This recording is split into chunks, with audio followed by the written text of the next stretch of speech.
মক্কায় ইহুদিরা এসে দল পাকালো, চল মোহাম্মদকে আজকে প্রশ্ন করে আটকায় দিব। কি প্রশ্ন করবি? ইহুদিরা বলে এমন প্রশ্ন জানা আছে এগুলোর কিছুই মোহাম্মদ জানে না। ইহুদিরা এসে হাজির, মোহাম্মদ আমরা কালিমা পড়ে মুসলমান হব। আল্লাহ রাসূল তো মহা খুশি, তবে শর্ত আছে। কি শর্ত? 3টা প্রশ্নের উত্তর দিতে পারলে লাইন ধরে আমরা সব কালিমা পড়ে ফেলবো।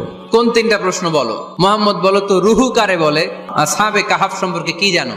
3 নাম্বার প্রশ্ন, মান হুয়া যুলকারনাইন, যুলকারনাইন সম্পর্কে কি জানো বলো। আল্লাহ রাসূল সাল্লাল্লাহু আলাইহি ওয়াসাল্লাম বললেন গাদান উজিবুকুম, আগামীকাল উত্তর দিব। কারণ জানেন না তো কি করে বলবেন, আর না জানলে উনি বানায় কিছু বলেন?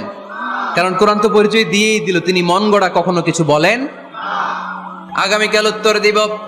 ওরা আগামীকাল উত্তরের জন্য হাজির, কিন্তু ওহী আসে নাই, উনি বলতেও পারে না। বিশ্বনবী আবার বললেন গদান উজিবুকুম, আগামীকাল দেব। তারপরের দিন ইহুদিরা এসে হাজির, বিশ্বনবী উত্তর করতে পারেন না। তৃতীয়